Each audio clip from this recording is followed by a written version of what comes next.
Hey everybody, welcome to Love and Relo, the voice of the relocation industry. I am your host, Ben Cross, and I am joined by one of my favorite guys to just talk to in this industry. I just love his entrepreneurial vision. I have so much respect and admiration for what he's built at his company. I enjoyed the heck out of his conference. I'm not gonna lie. I mean, this is a real treat today. We got Bill Mulholland. Bill, how you doing? I'm doing good, man. My apologies for running a little bit late here, but Bro, it's you're on Friday in Puerto. island time, man. The rest of us wish we were on island time right now, okay? You're good, buddy. You're good. So hey, before we get started into our conversation, a couple of things real quick, housekeeping. If you're watching right now, I see people coming in on Facebook, YouTube. That's awesome. Keep it coming. Hit that comments. Let us know where you're at. Give yourself a shout out. Give Bill a shout out. Throw him some questions. Throw him some little jabs if you want to. You know, let's mix it up on a Friday, right? Also, go ahead and give a like. Hit that applause button. Throw a heart out to Puerto Rico. If you miss Puerto Rico, you know, throw a heart out there. I still miss Puerto Rico. A year, 11 months ago, I was there with you. Oh my gosh, I miss it so much. Been a while, man. You're doing it again in a month, but oh my gosh, Bill, it literally took me about 3 months to get out of like Puerto Rico mode. Like I went to Puerto Rico for 3 days, and I was wearing the bracelet for like forever, and like I was in island mode for like 3 months, dude.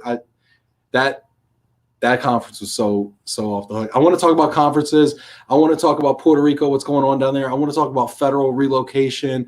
I want to talk about entrepreneurship, what you're doing right now and where you're at, kind of like, you know, mind frame. I want to answer obviously all the questions that we got coming in. Before we get to it though, I want to shout out Mercy Joy Ministries. Shout out to my brother, William Wiggins, and his wife, Allison Wiggins, co-founders of Mercy Joy Ministries. Hit that link down there. Go support a kid over there. They got K through 12 kids. They got kids in vocational school. $40 for a K through 12 kid a month and $70 for a vocational student. We'll support them in their schooling. Go do that. Check that out. We're going to be supporting them all month long. Also, a little housekeeping next week for all my dedicated Love and Relo people out there. There will be no Love and Relo next week. We're going to take a couple days off going into the IAM conference, which is the 21st through the 23rd. If you haven't registered already for the IAM conference, please go do so. If you're a corporate HR person, it's free to register. So definitely go do that. The thought leadership is going to be amazing. That's all my plugs. Bill, I want to talk to you, man. What is going on right now with you? You're down in Puerto Rico. Give me like a give me a status update right now. You know, the office is closed. I came into the office here to talk to you so we wouldn't have barking dogs and screaming kids and a good connection. But cheers, brother.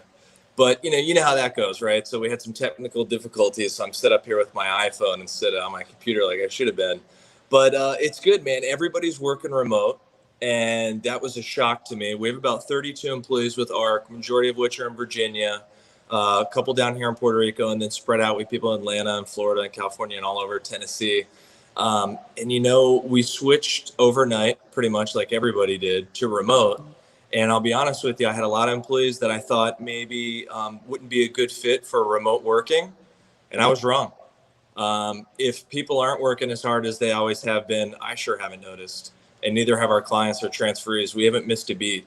So, like everybody, we're just making do with the situation. The sun's out. We're in Puerto Rico. The palm trees are going, and, everybody's doing the remote thing now. Let me ask, how was your year? I mean, here we are. It's in Q4. I think kind of the hay is in the barn, as we say down south. How was this year? How did it compare to kind of maybe what you thought it was going to be in March? Kind of as a look back, just give us an idea for it, without revealing too much. I'm not expecting too much, but just give us a sense if you don't mind. No, I try and be an open book as much as I can. And I do the same thing with my employees. We have our all hands on deck meeting every Thursday. And I'm sure hopefully some of the employees are logging in and they'll see this. But, we track things. I did a YouTube video not too long ago about tracking on a micro level your closings. Like a lot of reload companies, that's where we make a lot of our money. So closings are slightly down.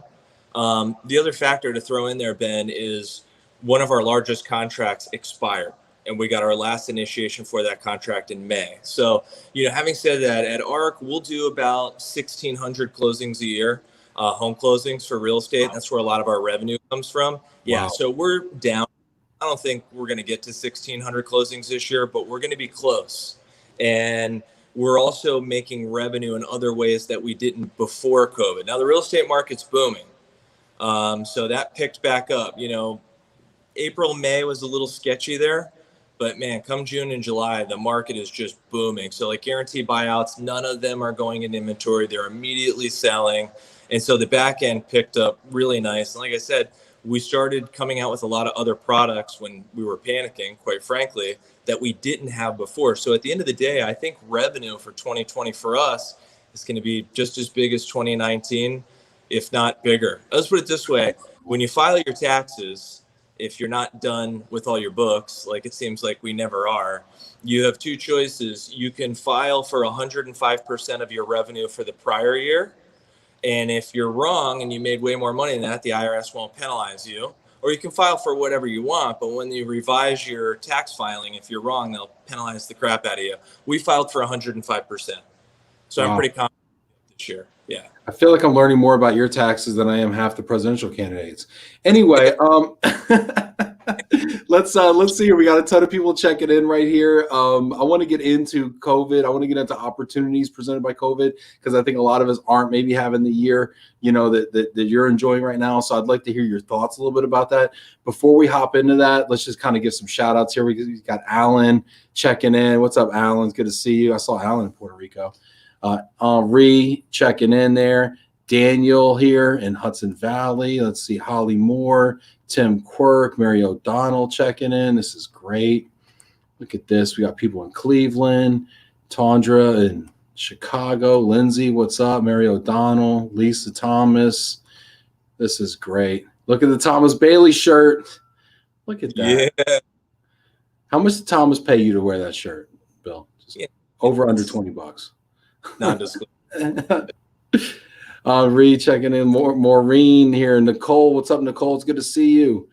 Jamie Massler, hey, Ben and Bill. Cheers from sunny Mississippi. Good to see you and looking forward to the show. Always leave knowing more when Bill's on. For sure. People are calling me slackers. That's cool. The shoe fits, right? Faye, appreciate that. Wearing the Love and Relo shirt, Faye. That was a great look. Appreciate that. I'm going to repost that. Sandra Clary, good to see everyone here. Thank you for rocking the Pinktober support. Yeah, I'm a little washed out there, but it is pink. Let's see here. Everybody's ready for the show. This is great. Yeah, the tie is short today. Look at this. Jack Jampel, what's up? Lisa Ross, Kelly Johnson, Joanna, Amanda, Kathy Hill, Johnny Marsh. What's going on, John? It's good to see you. Hey, if you got questions for Bill, drop them in the comments. I love it. We're going to get to them all. Zeke Oaks, what's up, Zeke? Look at this. It's like a little reunion in here. All right, so going into kind of like COVID opportunities, because this is kind of a counterintuitive idea here. I think we're all, suffering a lot here. But you mentioned a couple of things I thought were interesting. You said you came up with some new revenue streams. You did some things that are different. How have you positioned you and your company to kind of do well during and potentially after this COVID-19 pandemic? Ben, my kind of reaction whenever there's been scary times, the subprime mortgage meltdown, or there was the government shutdown there. I think it was like 2010, the government shut down for like 6 months, has always been to put the pedal to the metal. So we really beefed up on like running Google ads and redirect ads and search engine optimization and things like that. And it's really paid off. So that was kind of number one, is we just started taking all the money out of the war chest and saying, okay, if volume from existing clients is going to go down, how do I get new clients? The other thing that we did was we started upselling, right? So we went out to our existing clients and started offering products, quite frankly, that we really didn't push that hard before. So I mentioned earlier, the main revenue for all relocation companies is real estate and transportation and household goods. Generally, real estate's number one, household goods is number two.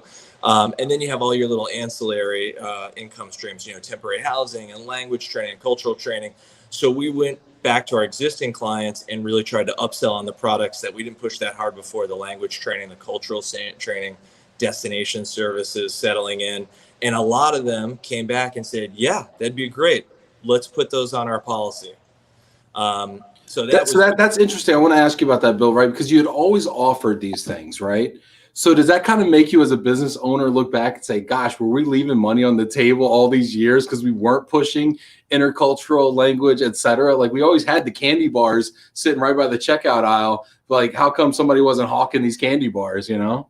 Yeah, no, it's true. I mean, that's kind of one of the struggles I have is, if you're too busy to exploit every revenue stream out there and be the best that you can be, then you need to get some help or you need to make yourself less busy, which is one of the things I'm kind of going through right now.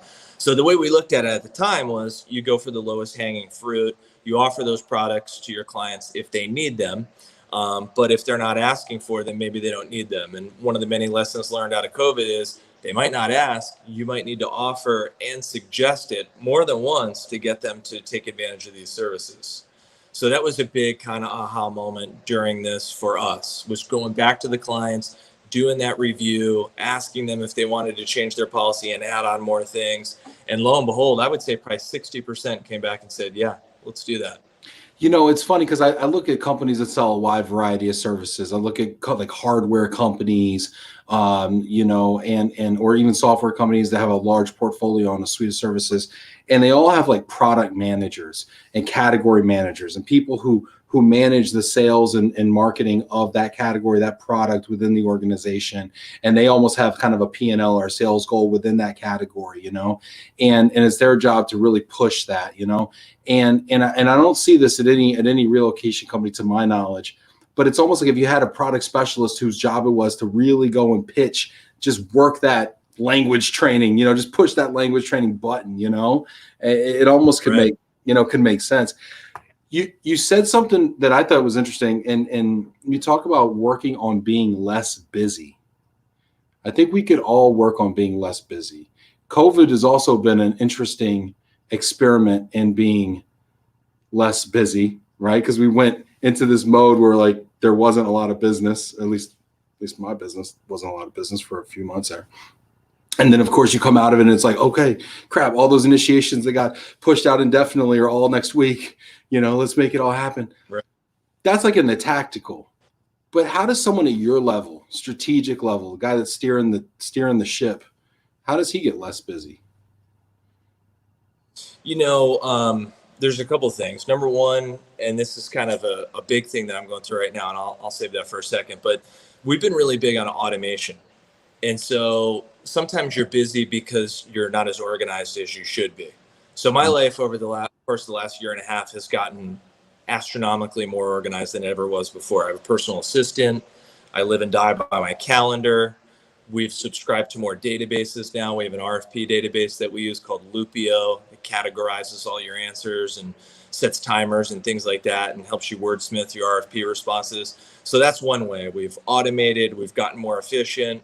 Another way that I'm about to embark on right now is to let go a little bit, right? So if I'm busy and I have too much going on, I need to focus on what's most important and not try and be all things to all people.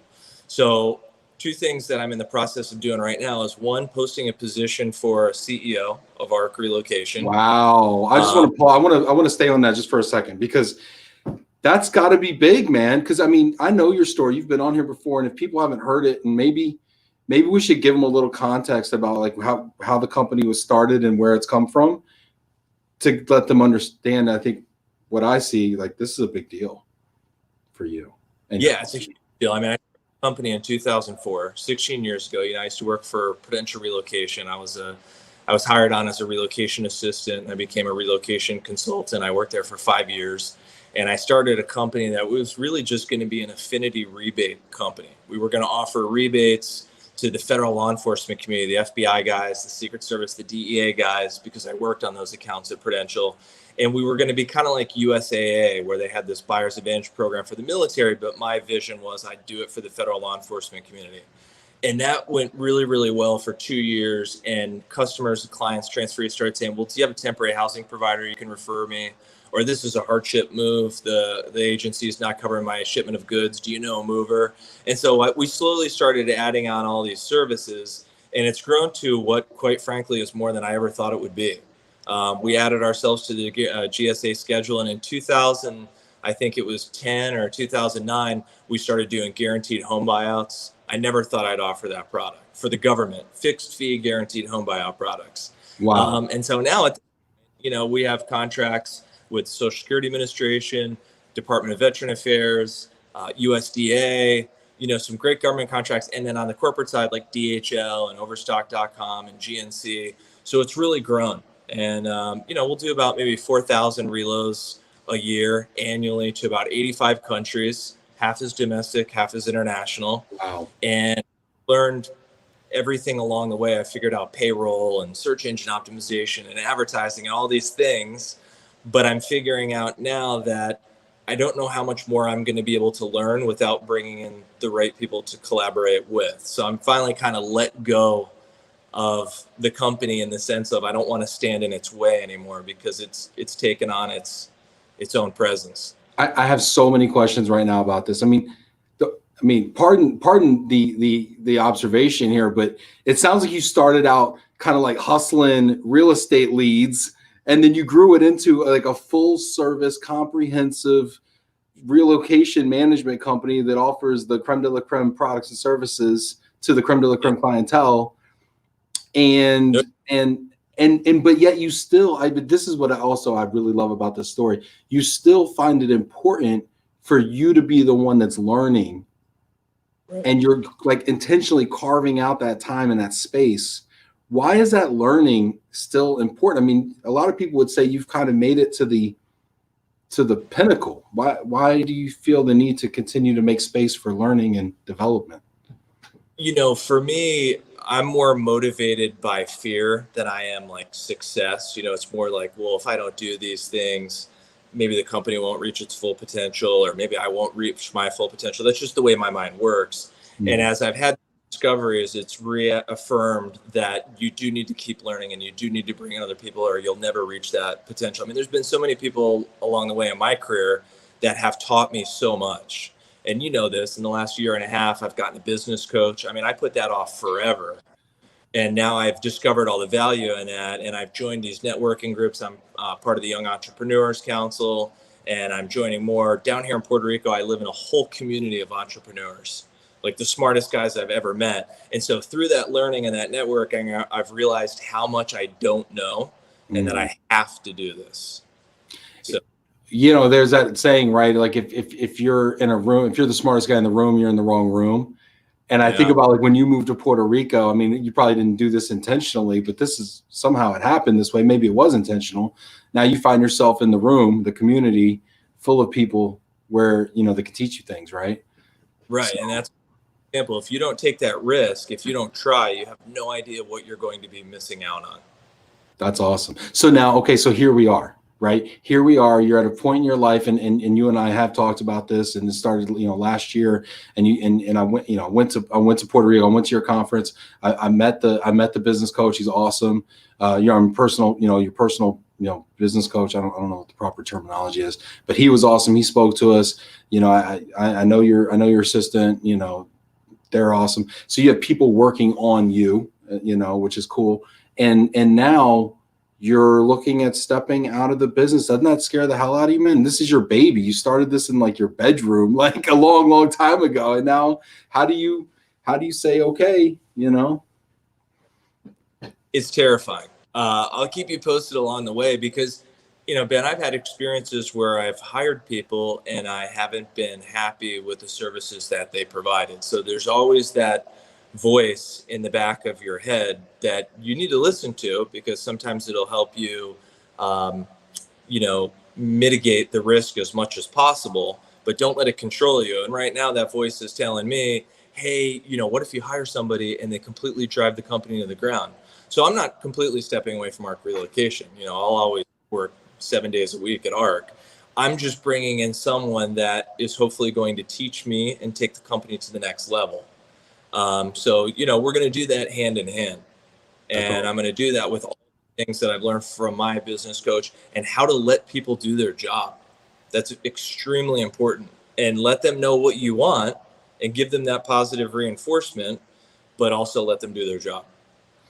Yeah, this is interesting, and I so appreciate you, by the way, announcing this on this show, because, like, first of all, A, it's really cool to have something really neat to talk about like this, but B, like, you don't see companies saying, hey, we're announcing this, and like kind of doing it in a public fashion, especially small privately owned companies. They kind of do it, under the cloak of darkness, and then you read about it in Mobility 4 months later, and it's like, how'd that person get the job? It's like, because they didn't crowdsource it. That's how that person got the job. It's like, so you're putting it out there to the crowd, which is really cool and courageous. Yeah. We got to go ahead. Hopefully, there's a lot of people out of work right now, and hopefully there's someone listening to this that wants to reach out. And another thing to throw out there to you, Ben, too, just because I know we have a lot to talk about, I also want to add on another person to our business development team that has experience replying to RFPs and helping us.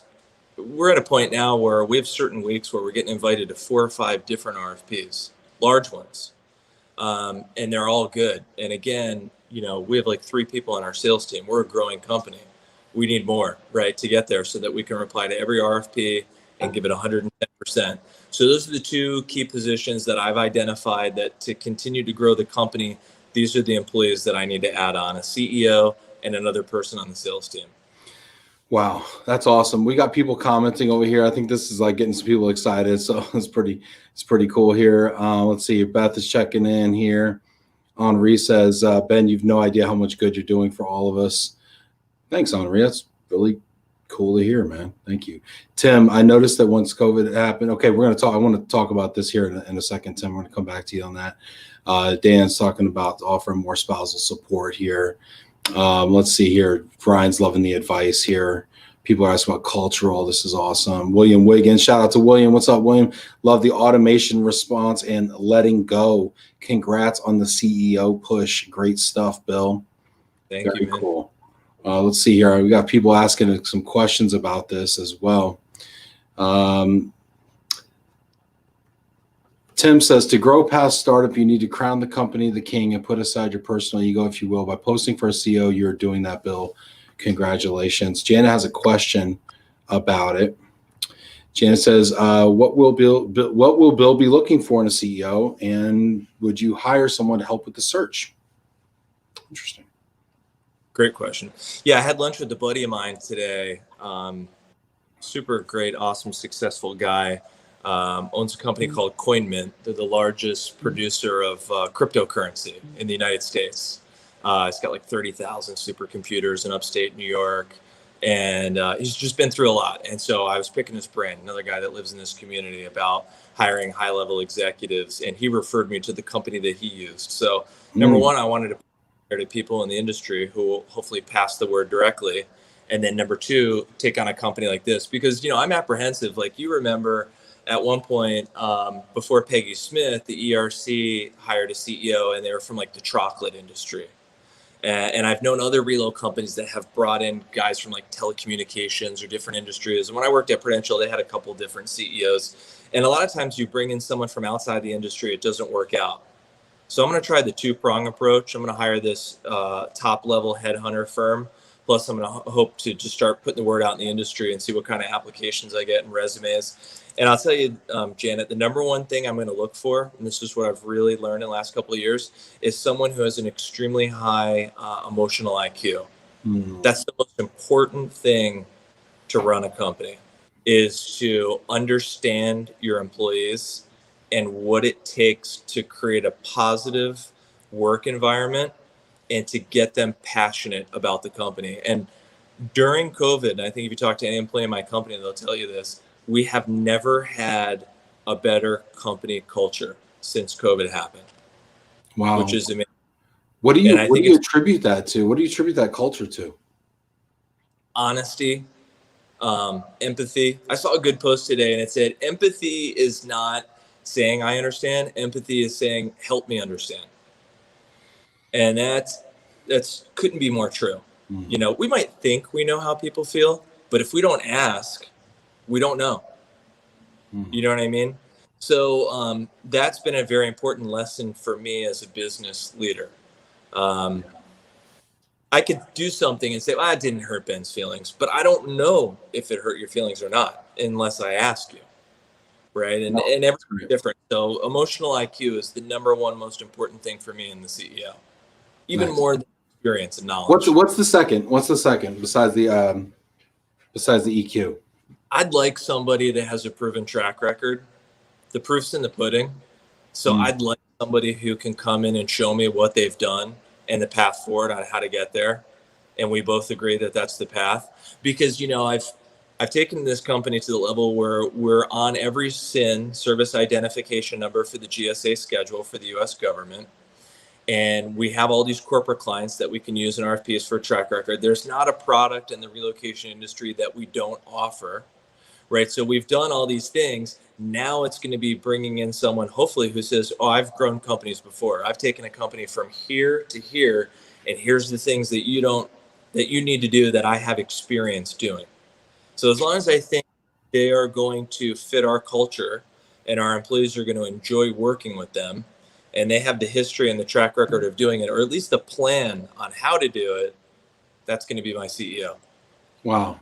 I one last question on this topic, because I'm fascinated by this. I aspire one day to sit in that seat, right?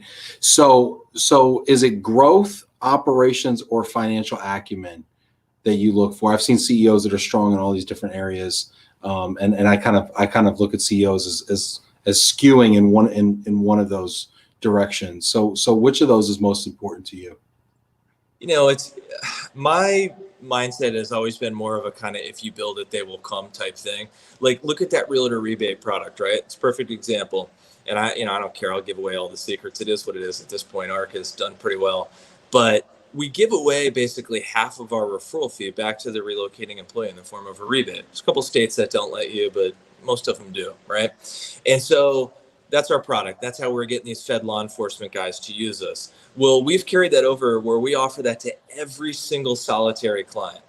So on GNC and DHL, and everyone gets the realtor rebate. And, you know, a lot of relocation companies look at that and they go, you're out of your mind. You're giving away half your referral fee. That's how we make our money. But our broker network usage fee is 97%. And the transfers are half. They want to make sure that their broker registers with us, or they're using our network, because they want that $3,000. And then here's the whole other upside. Then they tell their friends, coworkers, they use you when they buy the vacation house. So I would make way more money by giving money away. So for me, it's more building something that's structurally sound and operationally sound. And then I know the money will come. That's happened plenty of times. Awesome. Hunter Stone says, well said, Bill. There you go.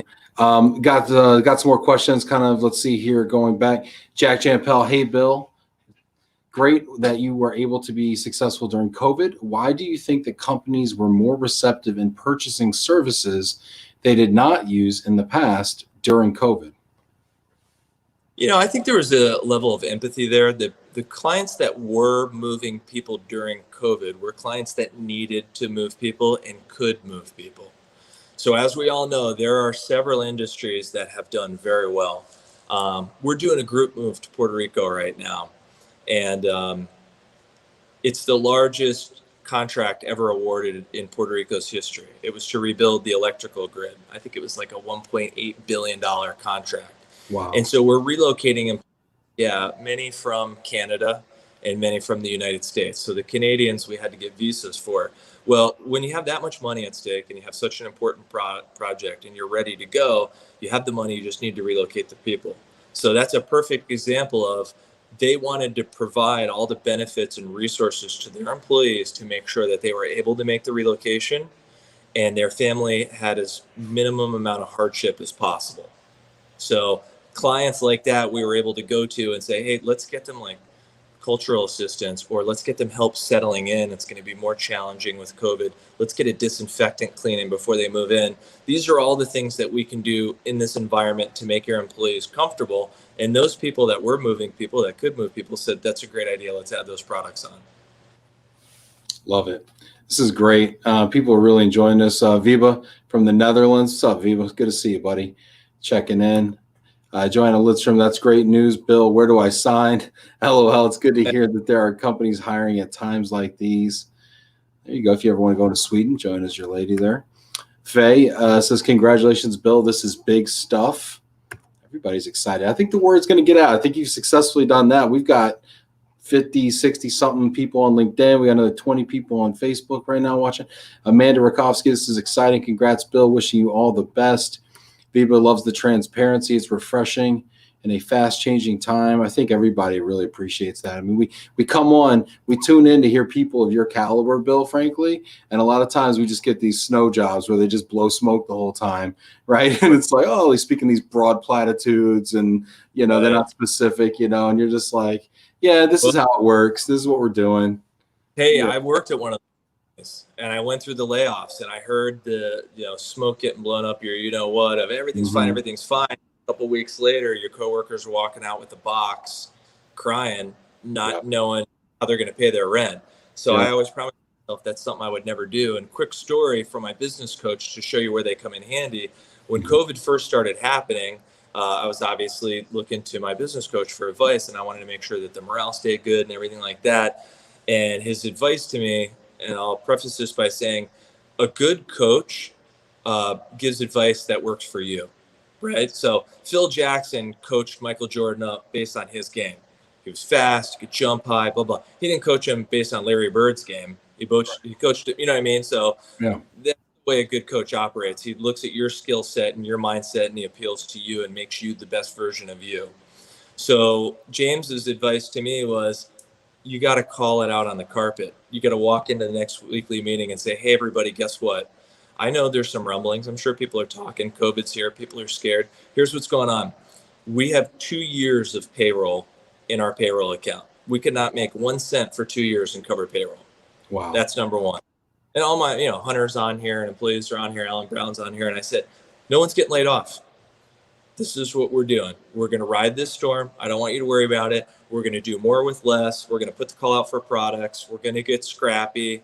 And we're going to buckle down and take that out of your mind. You don't have to worry. If something like that happens, I'm going to be honest with you. I'm going to tell you. So I'm big into super transparency with my employees, how much money we're making, everything. We talk about everything at ARC.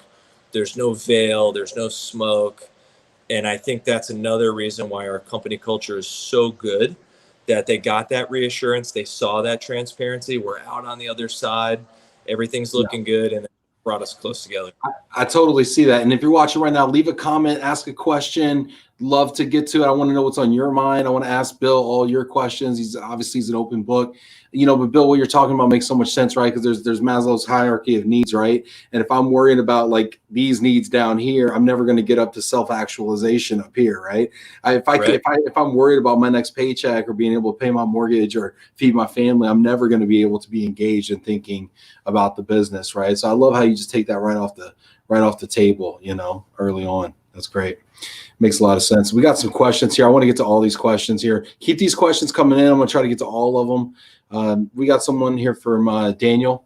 For ARC's international reloads, how have you successfully navigated immigration challenges during the COVID lockdowns, quarantines, and with federal visa restrictions? Well, with the government agencies, it's a little bit easier. Sometimes the government reloads can get past those things. I remember when, I want to say it was probably about 3 or 4 months ago, I don't know if you remember this, Ben, where Trump halted people coming to the U.S. And that was right in the midst of this group move. And I mentioned there was a lot of Canadians that moved here. We moved about 150 Canadians to Puerto Rico. And so they were able to get a pass because it was, number one, they were Canadian. Number two, it was to benefit the structural integrity of the United States. So even though there was a ban on that, because of the type of contract it was and the country they were coming from, they were able to get an exception on that visa ban and they were able to get in. I think that ban's been lifted. And in a lot of other areas, our providers are keeping us in the loop. So like FIDI is an amazing organization. And, Freddie Paxton from Paxton Van, shout out to Freddie. He's sending us every week the Excel spreadsheet with all the countries, showing us what the restrictions are right now and constantly keeping us updated. And one last thing, sometimes you have to get super creative. Right now, there's not a ban on U.S. passports. There's a ban on U.S. as a country of origin. So you can ship goods to, let's say, France, if France doesn't have that ban, and then ship them by rail to Italy, if Italy does have a ban. Oh. Other way, when it's that important for a corporate client that an employee be able to get there, you ship to a country that doesn't have the ban on us, and then from that country to the next one. And then they're in like a travel bubble or something like that with another country, and you can, yeah. Europe, you're good. And it's not a ban on the passport, it's a ban of the country of origin.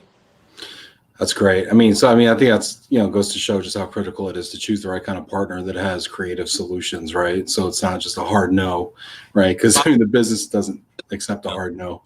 Getting and saying it's not happening. Wow. Let's see here. Cliff Bierman says best partner will be someone whose strengths are your weaknesses. You need to be really self-aware to make that choice. Bill, the first time I remember meeting you and talking to you, we had this discussion. Really? Yeah. The first time I remember. What's your first? We talked about this a little bit in the pre-show. We didn't actually get into it. What's your first recollection of meeting me? I'm going to be curious. You wouldn't tell me before.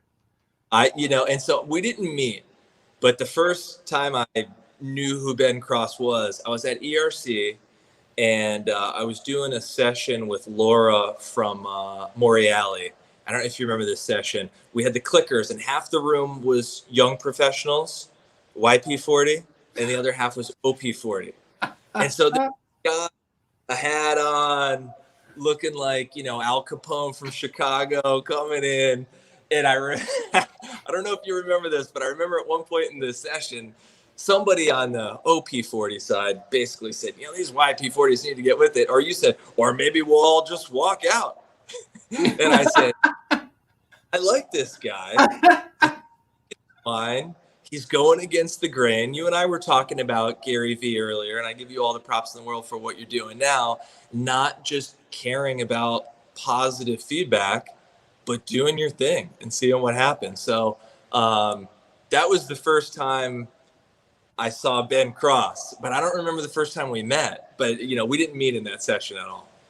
No. Yeah. We've met so many times at ERC. We've had so many great times, so many great conversations, and you've always been so welcoming. I mean, that's one of the things. I mean, not to get into too much of a love fest. People tell me I do that too much. I'm like, well, if you didn't expect that with the name LOVE+RELO, I mean, you should go somewhere else. But I think Brian Friedman's live. But anyway, I think that you've always been so welcoming, and you've always like, hey, we're going to dinner. You want to come? Hey, we're going to this bar or something. You want to come with the group, whatever. You've always been super cool like that, Bill, and you've always been super inclusive, even when I wasn't doing stuff on LinkedIn and really anybody. You were super cool, and I think I sense this about you too. You always remember those people that like were cool to you early on, who because then there's other people who are like trying to keep you out. They try to box you out. They try to put you in a box, try to keep you over there. 100%. I mean, do you remember some of the people that were super cool to you early on in your career? Yeah, and I remember people who are super cool to me now. One of the best pieces of advice I ever got when I started the aviation industry was from Carl Varel, my buddy, now at DEA. And Carl said, "Don't ever burn a bridge, because it's a small industry." And when that office closed down at 1325 G Street with Prudential, a lot of those people went to the client side. And so people who worked at Prudential that were, jerks to their coworkers, they didn't like their coworkers. Like at that time, Tom Goodkind went to FBI, Kirsten Galloway went to Secret Service, Carl went to DEA, and the list goes on and on. So I've had a lot of aha moments in my career that has shown me the importance of not burning a bridge. Joe over at Bristol, what a cool guy. I just did a speaking event with him out in Minnesota that Faye invited me to, and it was like a view from the top or something like that. And I'm blanking on her name right now, from One Source Relocation, but she's off. Yeah, Eve. And so just people like that where, they're super cool and super friendly, and I'll never forget that. And they're my competitor. And then on the flip side of the coin, when I was just little old Bill Mulholland on the GWRC board, I was friends with everybody until we started winning contracts. And now they won't even talk to me, or you hear all, your company's doing this or that. So, I've had a lot of those moments, and I'm really appreciative of the Eves and the Joes, and I'm big into networking and collaborating. I think there's plenty of business out there for everybody. You talked a little bit earlier, just right before then, about getting more active on social. You do a lot on there. You talk about, you were just mentioning about getting in that kind of that game of people liking your stuff. And then, and Gary Vee talks about this a little bit. I mean, what has been your experience as you've kind of gone pretty hard in that, you've leaned into that direction with the video stuff, some of the stuff you guys do on Facebook and on LinkedIn with the drone shots, and just some of the photography is just incredible, but what have you learned through that transformation? You're one of the only companies doing it right now from an RMC side, and I really admire it as a person that does it kind of as an individual on a supplier side. What are some of the things you're learning from that? Yeah, I mean, number one, and I'll give you some props too, since it's Love and Relo, there's always that voice in the back of your head, right? Of what if no one cares what I have to say? What if nobody joins LinkedIn Live? There's a lot of things that every day. I give you all the credit in the world. This is the scary thing. Yeah. Mark, there's the haters, right? That are going to say those things. So you got to ignore it too. And I get plenty of it. I posted a video to LinkedIn. My daughter, well, actually my one good buddy, Hank Stanfield, you met Hank. He owns Revel Rouge, and they did our event in Puerto Rico. And Hank's like the most creative, amazing guy in the world. If you're looking for an event planner or dinner party or whatever, check out Revel Rouge. They're amazing. And so Hank comes to stay at our house in Virginia, and him and my wife and all of our friends are doing TikTok videos. And I'm like, dude, I'm not doing TikTok. I'm too old for that. So they got me to do one or two. It was hilarious. And I posted them on LinkedIn. You remember the one where I'm like waking up? The shoe. Yeah. Oh, no, the wake up one? Yeah. Yeah. Did you do the shoe flip or the wake up first? That's the one Hank got me to do. He got me to do the shoe flip. I had a lot of buddies, especially my FBI buddies. Dude, what are you doing, man? Oh, my God. And I'm like, who cares? I put this on here to make people laugh. I thought it was funny. It has to do with work. You got to wake up in the morning and you just got to go for it. So, there's that aspect of it, Ben. And then I've learned a lot about how you really can generate business out of these things. I'll give you a perfect example. Please. Right now, Puerto Rico got $30 billion, and the pharmaceutical companies have tax breaks to do business in Puerto Rico because Trump wants to start production up. So that's fantastic for Puerto Rico. Yeah. I can run target ads on Facebook or LinkedIn to the HR professionals at specific companies, right? I can run ads on LinkedIn for people that live in certain areas, in certain age ranges. I can do all that on social media. I can look up what hashtags people are following and include those hashtags in my links and my posts so that they can see my posts. Yeah. So social media is really fun, and you can do a little joke about it's hard to get out of bed in the morning. But you can also put amazing cinematography to evoke emotion and get people to look at your company, and then target it so that the people that you want to see it, and they don't even know that you're targeting them. I think that LinkedIn ads are so underutilized right now. Everybody's on Google AdWords or whatever. And I'll be honest, I'll be straight up. I've never spent a dime on LinkedIn. I do everything organic. I don't have a budget. I don't have a dime to spend on LinkedIn. But I'm just like frothing at the mouth for one day to have a budget where I can spend it on LinkedIn and really get creative and take it to the next level. What are some tips you have for me maybe on LinkedIn ads? Because I've not even really dipped my toe in. I just see them, and because I see the ads that I'm seeing right now, and they're trash. Right. They're so trash, but I'm seeing a lot of them. And I'm like, man, if I could take good content, like targeted messaging, good stuff, and then get the kind of exposure that these garbage trash companies are getting right now. I'm sorry for the language. I've had a couple sips of bourbon somebody gifted me today. But if I could combine those two things, I'm just thinking like, it's just there. I don't know. What? Yeah, I mean, number one, it's really not that expensive, or sometimes it might not be that expensive. It depends on the keywords that you want to target or how granular you want to get. That can all affect the price. But number one, you can do what works. I'm big into clickbait, right? So we sent out an email blast today. Joshua Batch, who might be watching, shout out to Joshua. He sent an email blast out to probably around 30,000 people that we have in our database that are either working for the federal government or military. And so the title of the email and the little thumbnail that you see when you get an email in your email box said something to the effect of top discounts, rebates, and entitlements when PCSing or receiving a T number.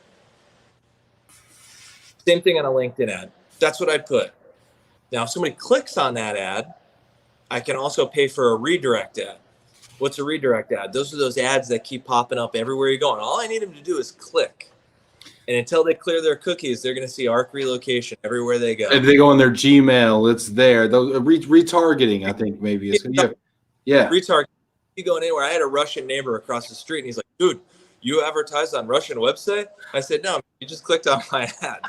No, but you were on ARC Relocation, weren't you? You were on my site, weren't you? And they think that you're advertising on there, and you're not. You can install redirect ads. So, see what works, but come up with, you don't give away what you're trying to give away without them clicking. So put something enticing to get them to click on the ad. Don't put what you're giving away. I had a guy who became a mentor to me in sales when I first started the industry. And he said, what is your goal when you get someone on the phone? I said, well, to get them to buy ARC Relocation, use me. He goes, are you ever going to sign up a client without a meeting? I said, no, you got to meet with them first. He goes, then your goal on the phone is to get them to meet with you. That's your goal. Right. Don't try to tell someone on the phone. Next step in the sales cycle. Right. Yeah. My famous thing in an email that works all the time is, I want to do a demo of our software to you. It seems to work all the time. They say, yeah, I'd love to see your software. I don't say I want you to use me. I want you to sign a contract with ARC Relocation. I say, I really want to show you our software. That's it. And then you go down that road. So for the ads, get some clickbait, see what works, and keep the ads on that work. And, you got a click-through rate. And then when they get to your website, you need to funnel them down to that call to action. You need to get them to complete that form. So when they get on the website, are you an HR pro? We're the top relocation company. Schedule a demo. Boom, boom, boom. Funnel to a call to action. And like super simple. And super simple. You have seconds to make sure you're on the right page. Yes, this is what I wanted. Tim Quirk has a question here that I think is a nice little segue here. Tim says, I noticed that once COVID happened and people were at home, they were more inclined to answer the phone to talk. Did you find the same? Do people have more time for this kind of stuff? Or did they? I think so. I think we all got a little lonely there for a second. And I think right now, I'll talk to anybody. Dude, yeah. And we're all at the breaking point now, right? We're all kind of like, our circles have all gotten a little bit bigger. Like we've decided, how long can we keep this up? I'm going to cast my net a little bit further in my sphere of contact. The other thing I noticed, Tim, I think, on the phone calls for sure. But what really blew my mind is that people were willing to do Zoom and FaceTime. So like all the time on a client call, when I did a GoToMeeting, people would click their camera on. When I think and we've had GoToMeeting for like 8 years now. It's always been my thing I use. Place. No one turned their camera on. For 8 years, no one. And now all the time, randomly, without being prompted, they're like, hey, what's up? That's my cat back there. I'm sitting here in my family room. And it's super cool. And I noticed that they wanted that personal touch where before no one wanted that. They never wanted to turn their camera on. How is that changing business? Like, and what I mean by that is like, now we know everybody's cat. We know everybody's kids. We know what everybody's house looks like. Like, how is that changing the way that we'll do business going forward? Well, the relocation industry, one of the things I love about it, and I think you'll agree with this, is it's a personal industry and it's all relationship driven. But it's funny how much we don't get to know people. And I almost kind of shamed myself where we have our all hands on deck meeting every Thursday. And now we're all turning our cameras on. It's like, you have a dog? Like, I have 3 dogs. Like, what? Why didn't I know that? Like, you've worked for me for like years. You have 8 children? Right? And so it's definitely that personal relationship. And I think, people now see the value in that, where we're all busy. We're all got stuff going on. We don't want to take a phone call, end call, send me a text message. Now people are picking it up. They're turning on their camera. You're seeing stuff in the background like, oh, are you like play music? Like one of my workers the other day goes, yeah, I play guitar, I play acoustic. I'm actually learning how to play like the ukulele right now. I'm like, dude, that's so cool. And so I think we're all seeing the value in that more personalized relationship. And I hope that stays. I think it will. What is going on? I just kind of like want to like pick your brain a little bit. I mean, I have some questions and things like that, but I just kind of like, I just like when we just talk. I can spend an hour on just a random call with you, just chatting, right? So I just kind of want to like ask you, because you go to these amazing, incredible retreats, you know, all these incredible, amazing people. You have people that are paid to make you smarter. What are some of the cool things that you've been thinking about lately? Well, I've been working on a software for 2 years, and it's going to be in the App Store and Apple, I think, by mid-November. Number one, Apple rules the world. So if you've never made an app before, which I haven't, like when you get to the stage where you're ready to load it into the App Store, I had to send Apple my driver's license, my passport, a notarized letter from a notary down here in Puerto Rico, which, by the way, to be a notary in Puerto Rico, you have to be an attorney. Saying I've reviewed these documents, they're legit, it's a real person. I'm assuming that's for all the scams that are out there, that, you know, someone's not just uploading an app and stealing identity, but it's quite a process. And then Apple reviews your app. It usually takes about 4 weeks before they approve it and they put it in the App Store. Before that, you generally use a software called Test Flight, where just you have the app on your phone and you make sure it works before it goes into the Apple Store. But anyways, it's a software that I've been working on for 2 years that I think is going to change the relocation industry. I'd like to come back on your show when it's done and maybe talk about it and demo it. I'm a little bit to talk about it too much right now, but it's an idea that I had 2 years ago at FEDI. I was out there. I talked about blockchain technology. I had this idea.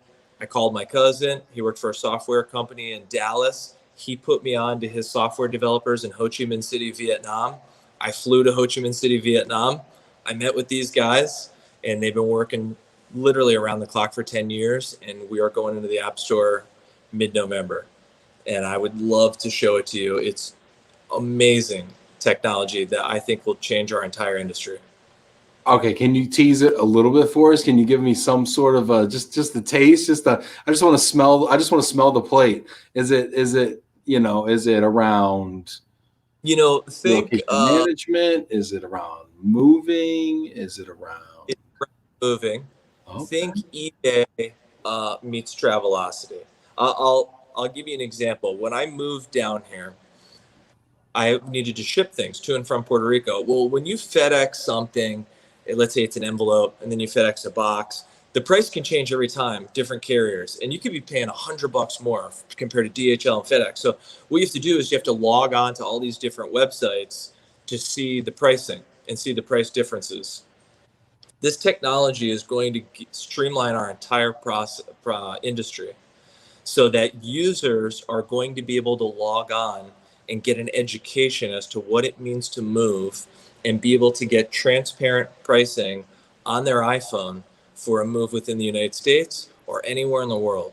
People are going to say, well, that's kind of impossible. How would you do that? I really need to kind of show you, but it is going to streamline the entire industry and bring the level of transparency to the moving industry that we have, like when we book a flight or a hotel or get an Uber car or anything like that. So it's basically the Airbnb of the relocation industry. Janet's asking if this was what we got a taste of in Puerto Rico. It is. I did a little demo of it in Puerto Rico. All the artificial intelligence is done now. Everything's programmed in. There's a lot of really cool proprietary things that we've put in this software.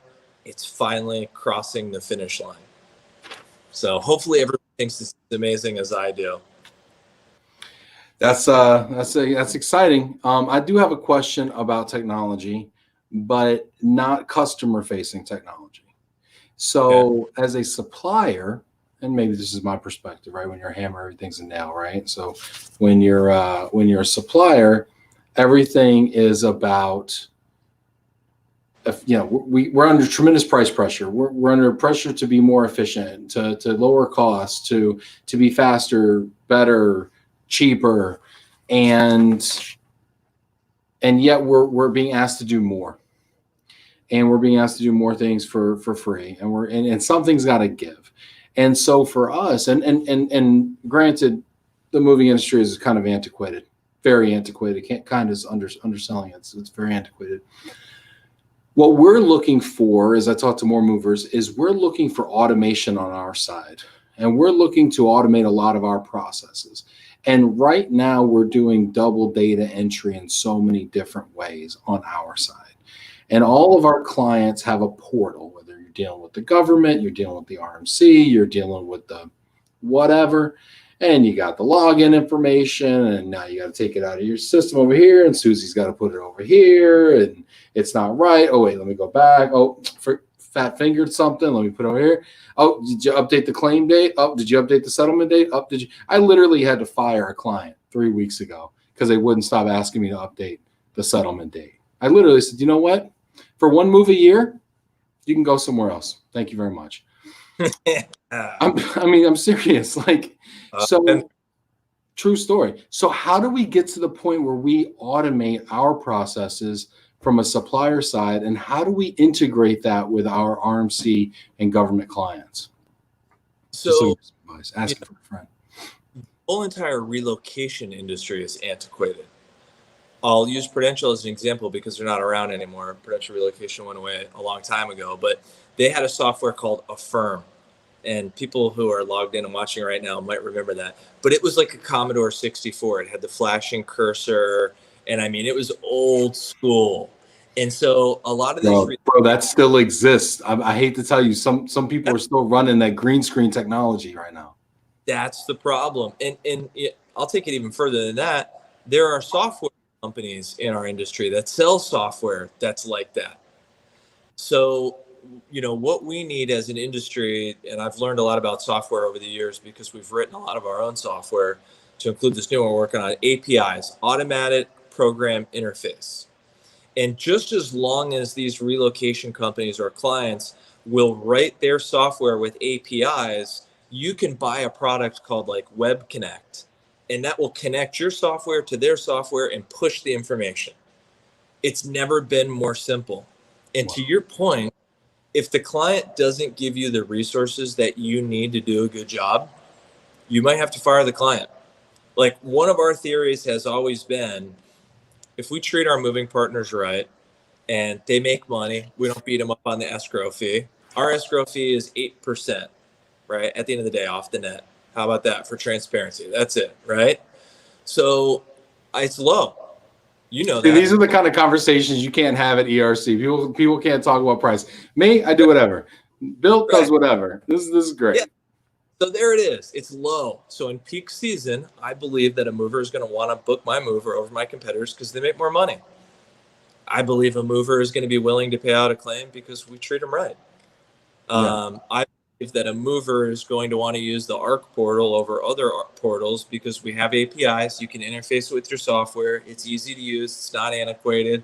If they come to us with an issue, we fix it. That's just as important as me catering to my clients, because guess what? If no movers want to work with me, I can't be a relocation company. I appreciate you saying that, because I feel like as a mover, and I know other movers feel the same way, we don't always feel like our clients understand that without us, they don't move anybody. Faye's got a question. We got so many questions coming in here. I'm going to ask yours, Faye, in a second. Odette says, but moving is so much more multifaceted than a ride or flight from point A to point B. 100 million %. And, that's why it's taken 2 years. But you have the United States government, which wrote a software called TMSS, Transportation Move Service System, that you can load your moving rates into for any move in the world, as long as you know the weight. So we have to get consumers to know their weight and their inventory. And we have databases. The State Department has a database. They're out there. Our boy Ben Cross has, I think it's called Acadia. Amazing system, right? Am I getting it wrong? What is it called? No, Acadia Cardis. What's Ben's? Ben Cross. Oh, Ben Heller. You mean Ben Heller? I thought you were talking about me, Ben Cross. I'm Ben Cross. Ben Heller is a slightly narrower version Ben Heller has price point actually, but yes, correct. Yeah, I mean, there's and Oded knows this. Oded knows that the Department of Defense, DoD, has $2 billion worth of business being pushed through the DP3 program. Same type of deal. We just got to streamline it. And it's complicated. And guess what? Back in the day, you had to call a travel agent. Back in the day, there wasn't realtor.com. You didn't know what listing was on the market unless the realtor showed it to you. We've streamlined this. Like, things progress. Oded says, gonna book phone. Oded says, how do you give an accurate price quickly for a service that is based on many fine details? Same way that you do it right now, right? So I'm not in the moving industry, but I know that sometimes that you send out a surveyor and they might not know the exact weight. They might be high, they might be low.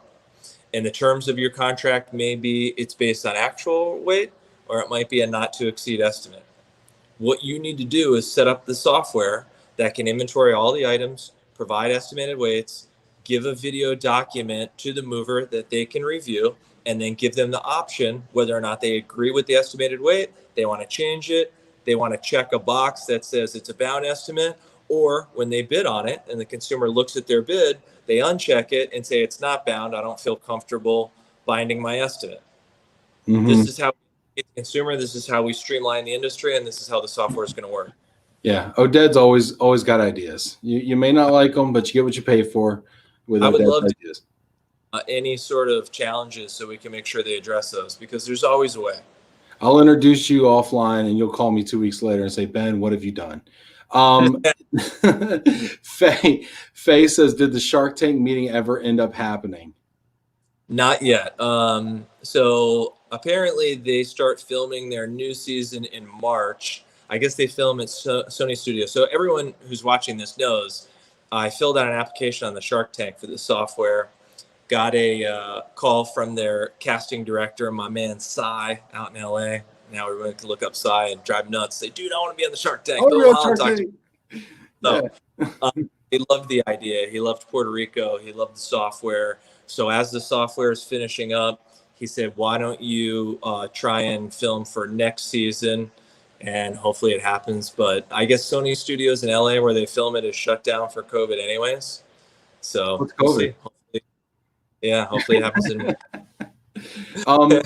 one other question. We got a couple questions. Some of these were, does your project compete with price point? I don't know. I think, and Ben would know this, our product is more driven towards the consumer. And I think price point is more a resource to relocation companies. Yeah, that's accurate. No, it doesn't, because price point doesn't book moves. Right. Period. This is going to provide a forum for people to book moves and understand the process and move to acquire customers for $0. Yeah.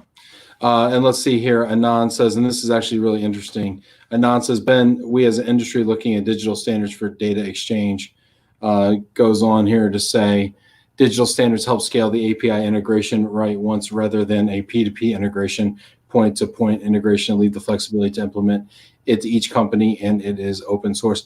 Anand, that's a great point. It's a very interesting concept you're talking about. I encourage you to, if you're not already doing so, to work with IAM, who has the Moving and Mobility Standards Alliance. They are working to standardize this,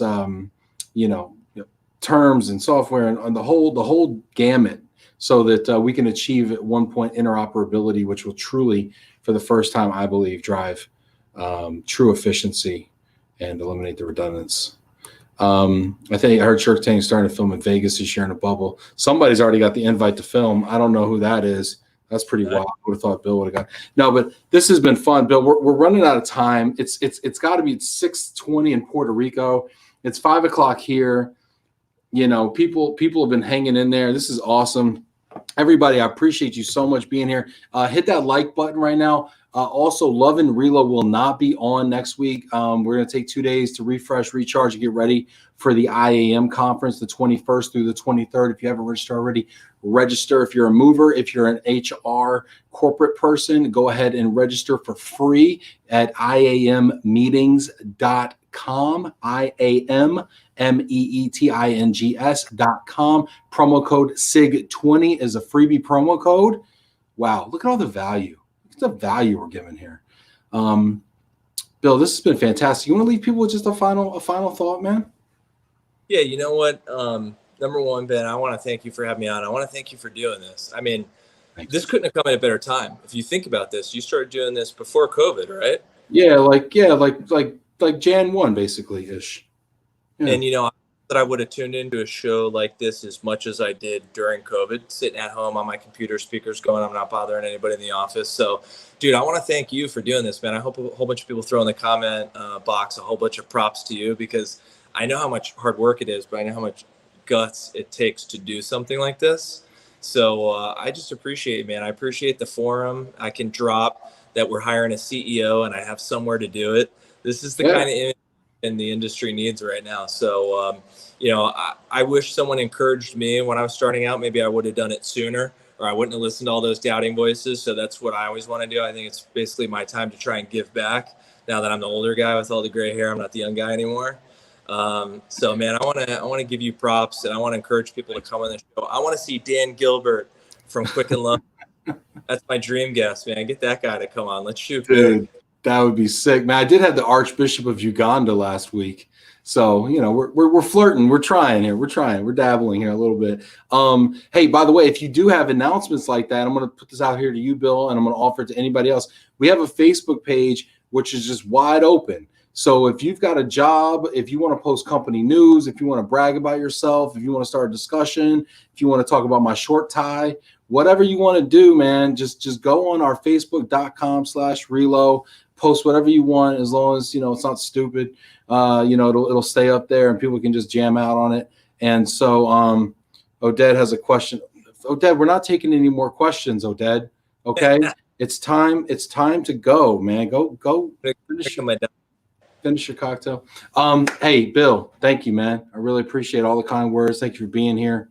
Appreciate it. We're going to have you back, man, to demo the software too. I would love that. Thanks for having me, man. I really appreciate it. Of course. Hey, everybody, take care. We're off next week. See you at IAM, and I will see you back the week after.